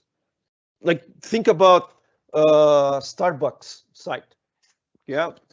Okay, you have like some 30 different kinds of coffee, but it's like 30 different kinds of coffee. It's not like, we're not talking about millions. And then some 50 kind of food that you can have. Well, if you can just send all of this data and then process the order as much as you can on the client side, and then send it to the server only when you have everything ready, you're diminishing the traffic that you have on your servers significantly, the traffic, the processing and everything. So you're offloading that to your client, which is a good thing. So those are the typical cases that you need to have. Need to offload your processing on the client. It's important that I touched here only Blazor server. You can have Blazor client code. That's the web assembly type of Blazor. Amazingly enough, there isn't much difference between one and the other. Other than you need to do some initializations on different places, like, okay, for WebAssembly, like in this case, you need to add this on program main. Why? Because a server app, it's a class library, a C# class library, while a client app, it's an exe, it's a full blown executable. But with the Blazor tool set, it translates the plain .NET CLR code into this bytecode that all web assemblies understand on the browser. The one thing again is that not all browsers have that WebAssembly executing engine, and in some cases they will need to download that like for the first time, and some say that's not such a big deal. Some say that that's horrible. That's your mileage varies in this case. What I know is that the Blazor team is committed to make those that Microsoft in general is committed to make that the engine smaller and smaller, and it's getting, like, every new version, it's getting like some 10%, 20% smaller. It's amazing what they're managing to do there. Did that ask him if this answered his question? Yeah, well, that was my question, and okay. that definitely answered this question. Did that answer your question? Yeah, Okay. very good. And the thing is this, you still using Blazor, you still can use JavaScript. Mm-hmm. Nothing precludes you from using JavaScript and putting your, there's a whole bunch of examples of using Blazor with React this and with the Vue or whatever. It's just that in my case, I wanted a simple portal that runs on the server. Why? Because the operations that we run, they are very long. It takes very long time to run. So actually, in those steps that we have there, for most of them take like some minutes to run. So it's like there is no point having something really fast on the client and so on and so forth, unless we wanted to. One thing that we actually thought was doing something to entertain the user while it goes to, like, since it takes minutes, we go there and put some Sudoku there or whatever.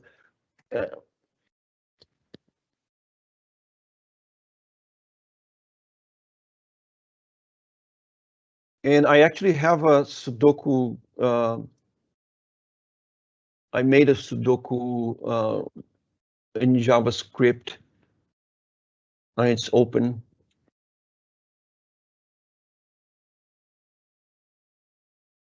And it works amazingly enough. So actually, this is to solve Sudoku. Mhm. You put any Sudoku problem there and it solves automatically.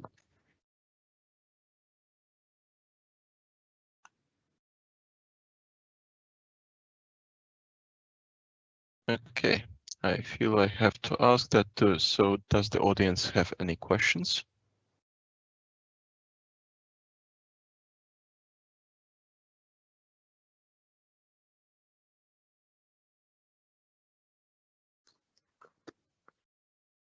And actually, I will kind of comment my own observation from the talk, especially the part when you kind of started to talk about, well, using the object-oriented principles not only on the back end but also on the front end. And that kind of made me realize what we had in our own, well, in the project where I've been working, well, and we went with TypeScript and kind of did the JavaScript part. And when we were doing the consideration how to do a more interactive front end, well, Blazor was just in its infancy. So at that point it was, well, it's an interesting idea, which might be someday. So for us, we took TypeScript and we went with it. But the thing I actually now, when you talked about this more structured approach to writing code and the principles, how we approach problems and how we solve problems, actually having JavaScript in the background and TypeScript being just a wrapper for that, write down differently. So I don't actually notice things like especially when you touch on dependency injection, things like that. So they don't use the same kind of tools and principles which could work with TypeScript, because it kind of provides you the object-oriented approach, even though on the browser, on the JavaScript side.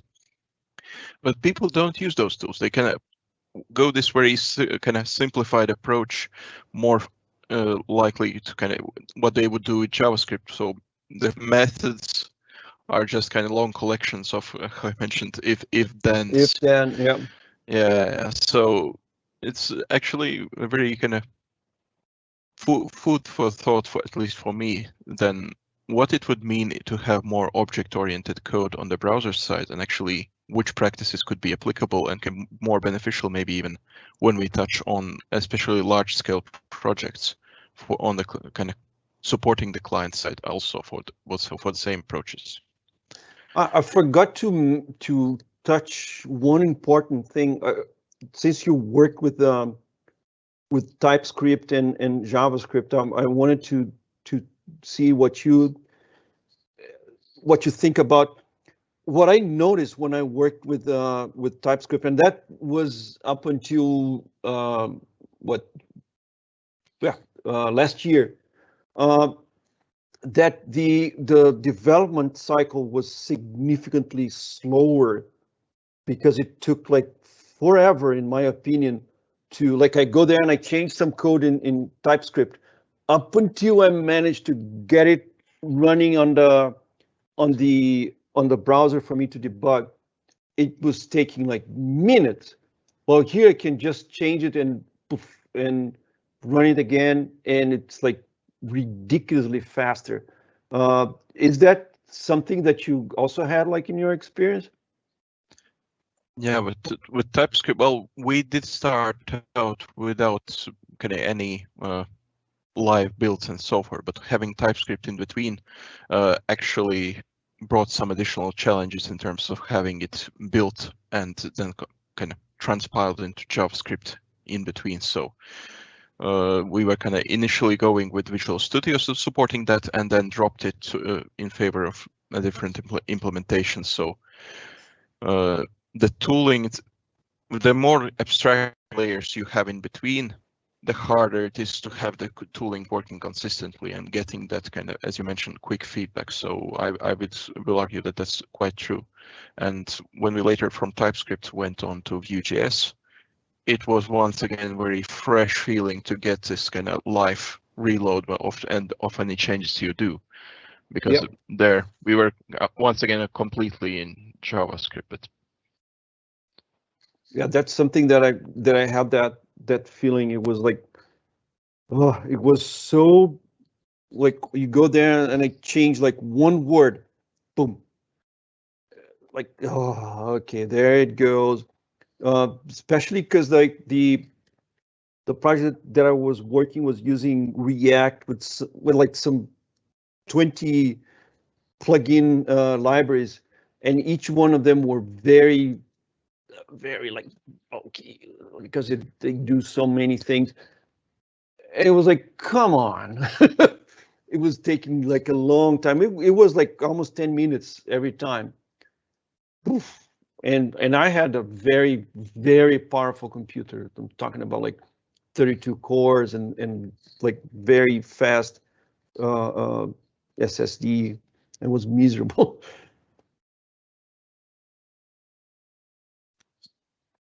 Okay, Cool. but I still don't see any kind of fresh questions from the audience. And with that, I think we can move on to the kind of final slides. And thank you a lot. This was a great talk. I really enjoyed it. Thanks. Yeah, so that's it for me. And thank you. Okay. So from the kind of closing remarks, join us in Discord, watch for the recording of today's talk on our YouTube channel, and we'll upload the presentations once we get them to our GitHub, so you can kind of follow along or check out if you missed something on the screen afterwards. If you're kind of preparing for Azure certification, don't forget fundamentals virtual training. So I myself recently passed AZ 900, both based on the experiments that I did myself and on the kind of 2-day virtual training day. And I think it really covers most of the basics. So if you want something more than just kind of your own learning to prepare for the certification, that's actually a good approach how to do that. Then in the Q&A section that you can see, go check Zalma posted the link to the forms, Microsoft Forms, with the survey about OpenHack. And we would be very thankful if you would fill out the questions and give us some of your thoughts, what you see is important for you. So we are not really, well, so we can listen to that input instead of just going by our own kind of ideas, what we might have. But yeah, that's it for today. Thank you to everyone who joined and have a nice evening. Thank you.